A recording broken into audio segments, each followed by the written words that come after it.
نحمده ونستعينه ونؤمن به ونتوكل عليه ونعوذ بالله من شرور أنفسنا ومن سيئات أعمالنا من يهده الله فلا مضل له ومن يضلله فلا هادي له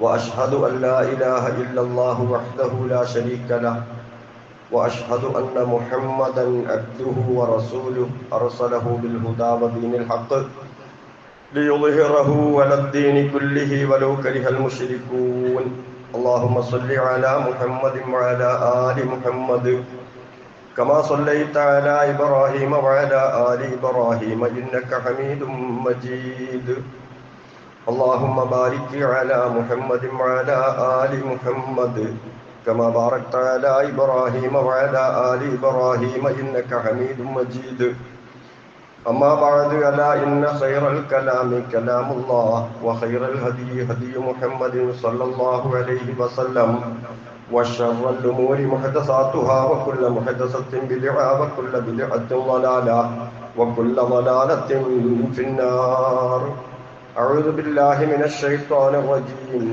بسم الله الرحمن الرحيم يا أيها الذين آمنوا اتقوا الله حق تقاته ولا تموتن إلا وأنتم مسلمون اتقوا الله عباد الله. സഹോദരങ്ങളെ സഹോദരിമാരെ, അള്ളാഹുവിൻ്റെ വിധിവിലക്കുകൾ കൃത്യമായി മനസ്സിലാക്കി ജീവിതത്തിൽ പകർത്താൻ ശ്രമിക്കണമെന്നെന്നെയും നിങ്ങളെയും ഓർമ്മപ്പെടുത്തുന്നു, വസിയ്യത്ത് ചെയ്യുന്നു. അള്ളാഹു അതിന് നമ്മെ അനുഗ്രഹിക്കുമാറാകട്ടെ. മനുഷ്യ സ്നേഹമുള്ള എല്ലാവരുടെയും കണ്ണ് കേരളത്തിലേക്ക്, പ്രത്യേകിച്ച് വയനാട്ടിലേക്ക് തിരിഞ്ഞ ദിവസങ്ങളാണ് കടന്നുപോയിക്കൊണ്ടിരിക്കുന്നത്. മനുഷ്യന്റെ നിസ്സഹായ അവസ്ഥ ഏത് മനുഷ്യനും അത്തരം സന്ദർഭങ്ങൾ ഉണ്ടാകാമെന്ന് കൃത്യമായി മനുഷ്യനെ ബോധ്യപ്പെടുത്തിയ എല്ലാവരും സങ്കടപ്പെട്ട ദിവസങ്ങളാണ്. എന്താണ് ഈ നിസ്സഹായ അവസ്ഥ എന്ന് പറഞ്ഞാൽ? തൻ്റെ മുന്നിലുള്ള പ്രശ്നത്തിന് തൻ്റെ കഴിവ് പര്യാപ്തമല്ല എന്ന് മനുഷ്യന് ബോധ്യപ്പെടുന്നൊരവസ്ഥ. താൻ അനുഭവിക്കുന്ന ഈ പ്രയാസത്തിൽ നിന്ന് തന്നെ സഹായിക്കാൻ, ഒന്ന് രക്ഷപ്പെടുത്താൻ ആർക്കും കഴിയില്ലെന്ന് അനുഭവത്തിൽ മനുഷ്യന് ബോധ്യപ്പെടുന്നൊരവസ്ഥ. രക്ഷപ്പെടാനൊരു അത്താണിയുമില്ലെന്ന് ബോധ്യപ്പെടുന്ന ഒരു സാഹചര്യം. ഇത് ജീവിതത്തിൽ മനുഷ്യനുണ്ടായേക്കാം. ദുരന്ത രൂപത്തിൽ തന്നെ ആകണമെന്നില്ല, ദാരിദ്ര്യത്തിന്റെ രൂപത്തിൽ വരാം, രോഗത്തിന്റെ രൂപത്തിൽ വരാം. മാരകമായ രോഗമാണ്, ഡോക്ടർമാരൊക്കെ കൈയൊഴിഞ്ഞിരിക്കുന്നു, ഒരു നിസ്സഹായ അവസ്ഥ. വലിയ വലിയ പ്രശ്നങ്ങളിലൂടെ വരാം, ദുരന്തങ്ങളായിട്ടും വരാം. അഥവാ പ്രയാസം അതിൻ്റെ പരമാവധിയിലെത്തുക, മനുഷ്യന്റെ പ്രശ്നം പരമാവധിയിലെത്തുക.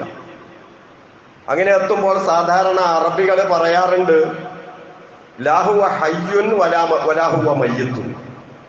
ഓൻ ജീവിച്ചിരിക്കുന്നുമില്ല, എന്നായിട്ട് മരിച്ചിട്ടുമില്ല. മലയാളത്തിൽ നമ്മൾ പറയാറുണ്ട് അത്തരം സാഹചര്യങ്ങളെ സംബന്ധിച്ച്. ചാകുകയില്ല, പുല്ലും തിന്നുന്നില്ല എന്ന് പറയുന്നൊരവസ്ഥ ഖുർആൻ പ്രയോഗിച്ചിട്ടുണ്ട്. ആ ഒരു പ്രയോഗം മനുഷ്യന്റെ അവസ്ഥയെ സംബന്ധിച്ച്.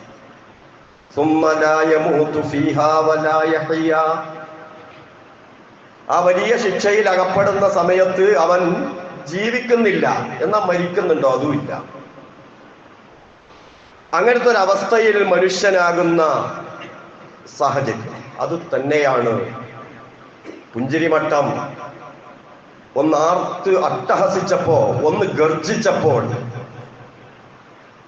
ചൂരൽമലയിലും മുണ്ടക്കൈയിലുമുള്ള ആളുകൾ എത്രയോ കിലോമീറ്ററുകൾ അപ്പുറമുള്ള ചാലിയാർ പുഴയിലേക്ക് ഒഴുകിപ്പോയത്. റൂഹ് ശരീരത്തെ പിരിഞ്ഞത് മാത്രമല്ല നാം കണ്ടത്, ശരീരഭാഗങ്ങൾ പരസ്പരം പിരിഞ്ഞ് കാണാനാകാത്ത ഒരവസ്ഥയിലേക്ക് കാര്യം മാറിപ്പോയി. എല്ലാം വേർപെട്ടു. ഈ ഒരവസ്ഥയിൽ മനുഷ്യൻ നിസ്സഹായനാകുമ്പോൾ അവരെ ചേർത്ത് പിടിക്കേണ്ട ബാധ്യത അല്ലാഹു സുബ്ഹാനഹു വ തആല സഹജീവികളെ ഏൽപ്പിക്കുകയാണ്. എന്തിനാണ് റബ്ബ് ഇതുപോലുള്ള കാര്യങ്ങൾ ചെയ്യുന്നത്? അതിലേക്ക് വരാം. അല്ലാഹു തആല അത്തരം ആളുകളെ ചേർത്ത് പിടിക്കാൻ നമ്മോട് നിർദ്ദേശിക്കുകയാണ്, ആവശ്യപ്പെടുകയാണ്. അതിന്റെ ഭാഗമായി മരിച്ചു കിടക്കുന്നവർക്ക് ഖബറൊരുക്കാൻ ഈ മഹല്ലിൽ നിന്ന് തന്നെ ആളുകൾ പോയി. എല്ലാവരുമുണ്ട് നിങ്ങളോടൊന്നിച്ച് എന്ന് പ്രഖ്യാപിക്കലായിരുന്നു അത്. അത്തരം മനസ്സ് നൽകി അല്ലാഹു തആല അനുഗ്രഹിച്ച ഭാഗ്യവാന്മാർ അല്ലാഹു തആല അനുഗ്രഹിക്കുമാറാകട്ടെ, തക്കതായ പ്രതിഫലം നൽകുമാറാകട്ടെ. ഇത്തരം സംഭവങ്ങൾ മനുഷ്യനെ ബോധ്യപ്പെടുത്തുന്നത് എല്ലാവരും തുറന്നു പറയുന്നത് നമ്മൾ കേട്ടു, നമ്മൾ കണ്ടു.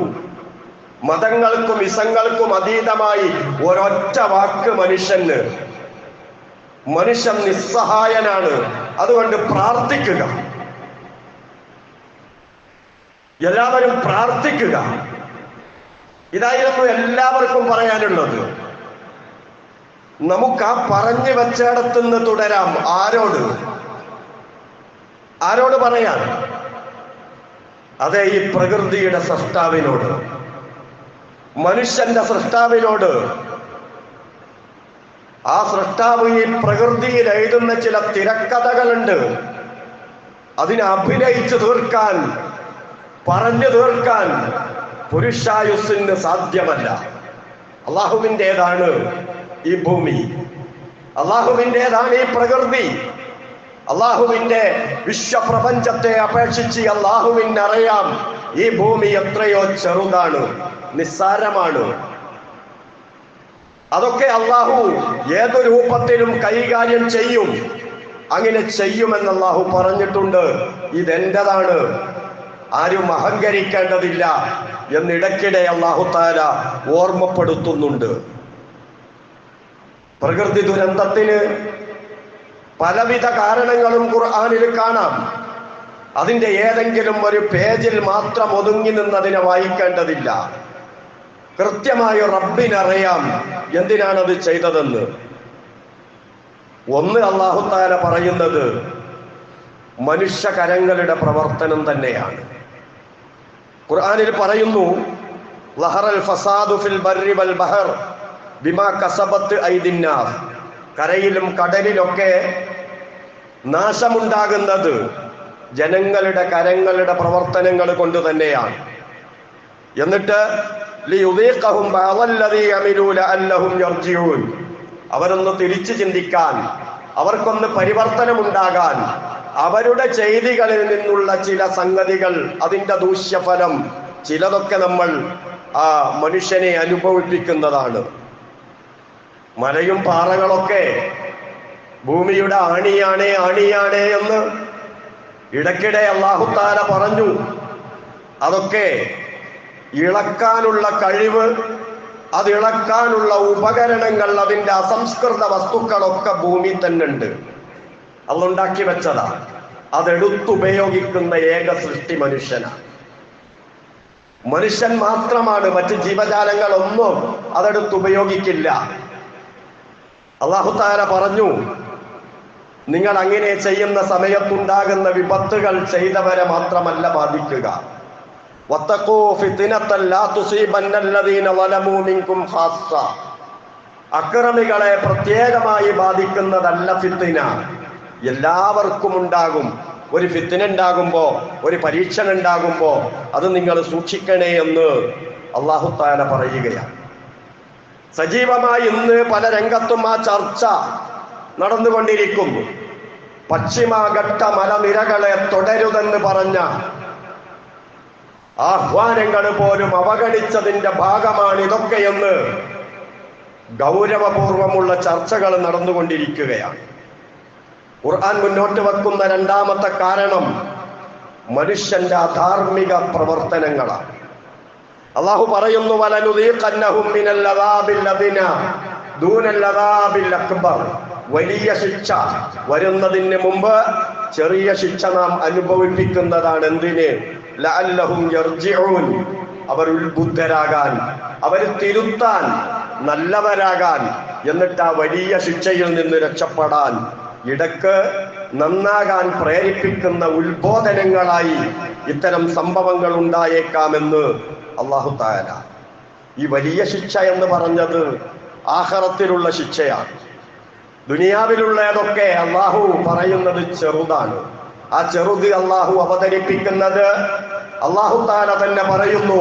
ആ വലുത് കാണുമ്പോൾ, ആഖിറത്തിലെത്തുമ്പോൾ ഭൂമിക്കടിയിൽ പെട്ടുപോയിരുന്നെങ്കിൽ എന്നാഗ്രഹിച്ചു പോകും മനുഷ്യനെന്ന്. ഇന്ന് മണ്ണിനടിയിൽ പെട്ടുപോയതാണ് ഏറ്റവും വലിയ പ്രയാസമെങ്കിൽ ആഖിറത്തിലെത്തുമ്പോൾ ഞാൻ മണ്ണിൽ മൂടിപ്പോയിരുന്നെങ്കിൽ എന്ന് മനുഷ്യൻ ആഗ്രഹിക്കുന്ന രംഗമുണ്ടെന്ന് ഖുർആൻ. യൗമഇദിൻ യവദ്ദുല്ലദീന കഫറൂ വഅസബുർ റസൂല ലൗ തുസവ്വാ ബിഹിമുൽ അർദ്. സത്യനിഷേധികൾ, ശരീഅത്ത് അതനുസരിച്ച് ജീവിക്കാത്തവർ, അല്ലാഹുവിന്റെ നിയമം അംഗീകരിക്കാത്തവർ നാളെ മഹ്ശറയിലെത്തുന്ന സമയത്ത് അവരാഗ്രഹിച്ചു പോകുന്നു, അവർ ഭൂമിക്കടിയിൽ പെട്ടുപോയെങ്കിൽ നന്നായിരുന്നേനെ എന്ന്. അവർ കാണുന്ന വിപത്തുകൾ, അവർക്ക് അനുഭവിക്കാനുള്ള ശിക്ഷകൾ അതത്രയേറെ ഗൗരവമുള്ളതായതുകൊണ്ട് ഭൂമിക്കടിയിൽപ്പെടുന്നത് നിസ്സാരമായി തോന്നുന്ന അവസ്ഥയുണ്ടാകുമെന്ന് അല്ലാഹു തആല പറയുകയാണ്. എന്നിട്ട് അല്ലാഹു പറയുന്നു, ആ ധിക്കാരികൾ വലാ യക്തുമൂനല്ലാഹ ഹദീസ, അവർ ചെയ്തതൊന്നും അവര് മറച്ചു വെക്കുകയില്ല. അവരുടെ കാത് പറയും, അവരുടെ കണ്ണ് പറയും. ഹത്താ ഇദാ മാ ജാഊഹാ ഷഹിദ അലൈഹിം സംഉഹും വഅബ്സാറുഹും, കണ്ണും കാതുമെല്ലാം അവർക്കെതിരായി സാക്ഷി പറയും. വജുലൂദുഹും ബിമാ കാനൂ യഅമലൂൻ, അവരുടെ തൊലികളും സംസാരിക്കും, മുഴുവനും അവർക്കെതിരെ സംസാരിക്കുമ്പോൾ വഖാലു, അവര് തന്നെ തിരിച്ചു ചോദിക്കും, ലിജുലൂദിഹിം, അവരുടെ തൊലികളോട്, ലിമ ശഹിദ്തും അലൈന, നിങ്ങൾ എന്തേ നമുക്കെതിരായി സാക്ഷി പറഞ്ഞത്?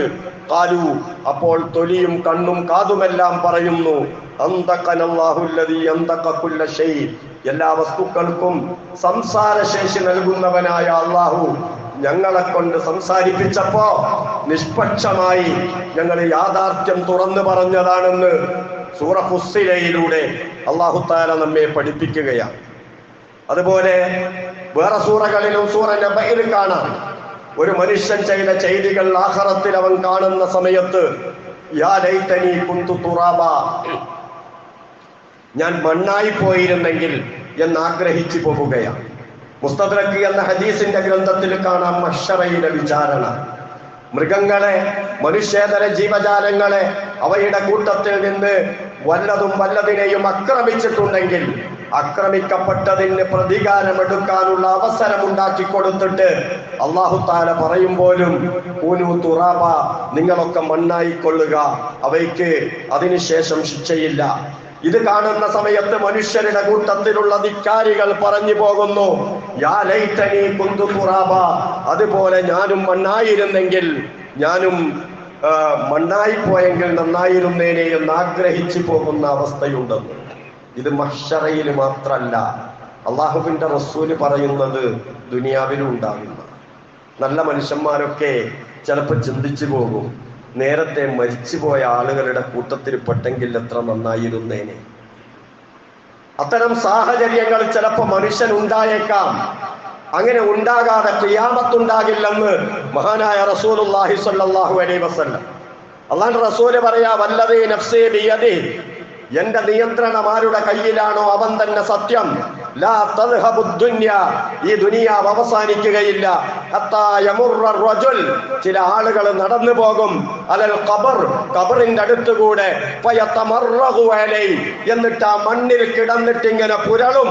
വയഖൂൽ, എന്നിട്ട് അദ്ദേഹം പറയും, യാ ലൈതനി കുന്തു മകാന സാഹിബി ഹാദൽ ഖബർ, ഈ ഖബറിൽ കിടക്കുന്ന മനുഷ്യന്റെ സ്ഥാനത്ത് ഞാനായിരുന്നെങ്കിൽ ഞാൻ നേരത്തെ മരിച്ചു പോയിരുന്നെങ്കിൽ എന്ന് മനുഷ്യൻ ആഗ്രഹിക്കാതെ ഈ ദുനിയാവ് നശിക്കില്ല എന്ന് മഹാനായ റസൂലുള്ളാഹി സ്വല്ലല്ലാഹു അലൈഹി വസല്ലം.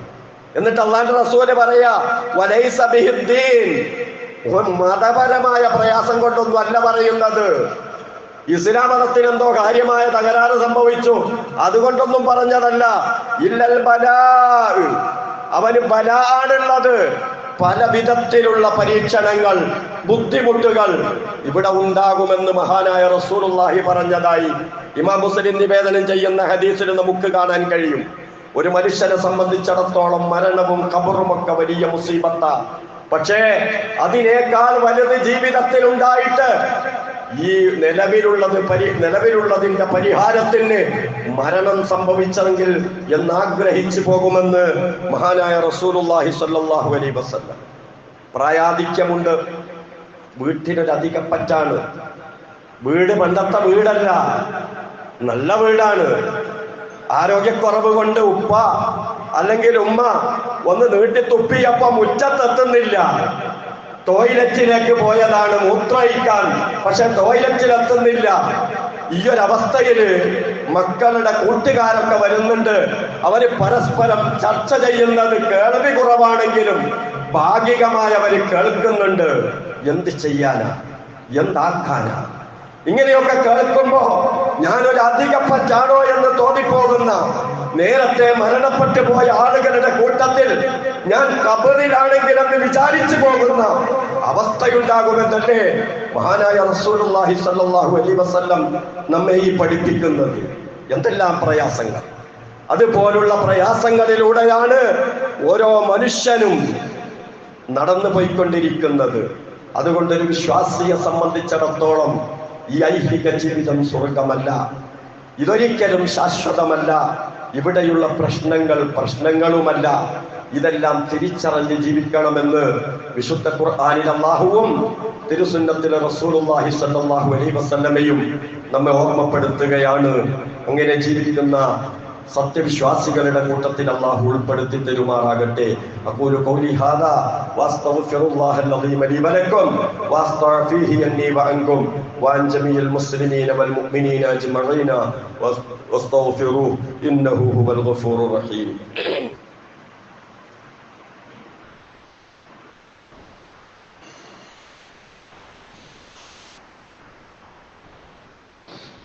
അൽഹംദുലില്ലാഹ് വസ്സലാത്തു വസ്സലാമു അലാ റസൂലില്ലാഹ് വഅലാ ആലിഹിൽ ഫായിസീന ബിറിളല്ലാഹ് ഉസീകും ഇബാദല്ലാഹി വഇയ്യായ ബിത്തഖ്വല്ലാഹ്. സത്യവിശ്വാസികളെ, വിശ്വാസിനികളെ, അള്ളാഹുവിന്റെ വിധിവിലക്കുകൾ അനുസരിച്ച് ജീവിക്കണേ എന്നൊരിക്കൽ കൂടി എന്നെയും നിങ്ങളെയും ഓർമ്മപ്പെടുത്തുന്നു, വസിയ്യത്ത് ചെയ്യുന്നു. മഹാനായ റസൂലുള്ളാഹി സ്വല്ലല്ലാഹു അലൈഹി വസല്ലം ഒരു വേള പറയുകയാണ്, അദ്ദുനിയ സിജ്നുൽ മുഅ്മിൻ വജന്നത്തുൽ കാഫിർ. ഇമാം മുസ്ലിം നിവേദനം ചെയ്ത ഹദീസ്. ഒരു വിശ്വാസിയെ സംബന്ധിച്ചിടത്തോളം ഈ ഐഹിക ജീവിതം ജയിലാണ്. എന്നാലോ ഒരു സത്യനിഷേധിയെ സംബന്ധിച്ചിടത്തോളം ഇത് സ്വർഗമാണ്. ഒരു ദിവസം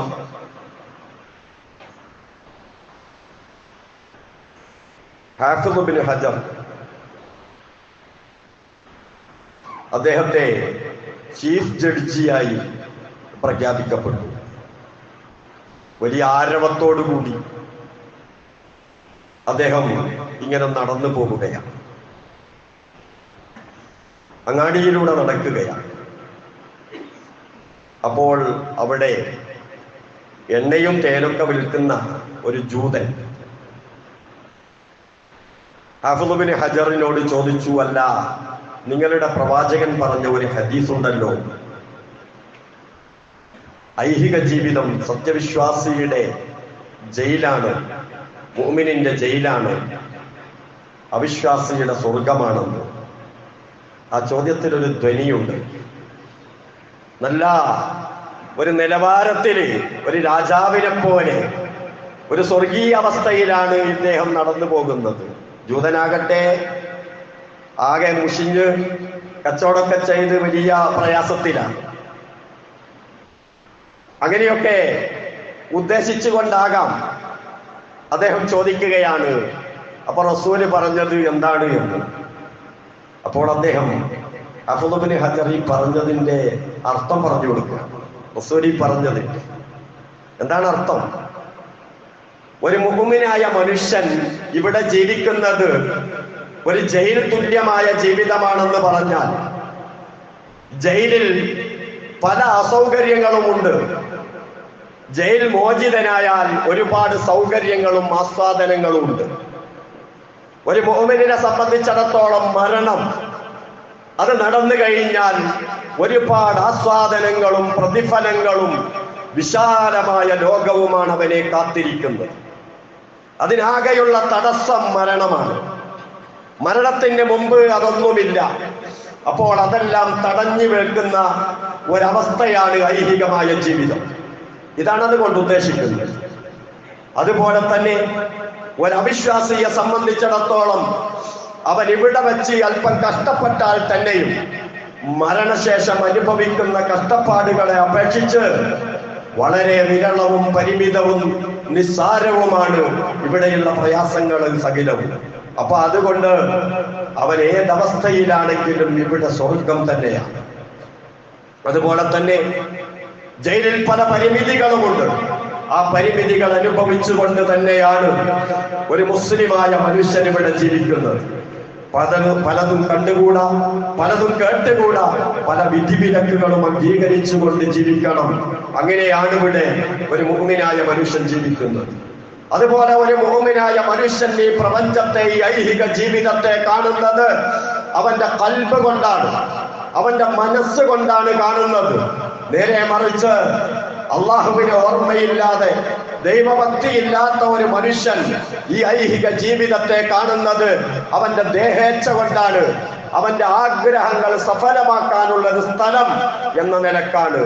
ഈ തരത്തിലുള്ള വ്യത്യാസങ്ങളെല്ലാം ഉള്ളത് കൊണ്ടാണ് ഒരു മുഅ്മിനായ മനുഷ്യനെ സംബന്ധിച്ചിടത്തോളം ഐഹിക ജീവിതം നരകമാണെന്ന് പറയുന്നത്.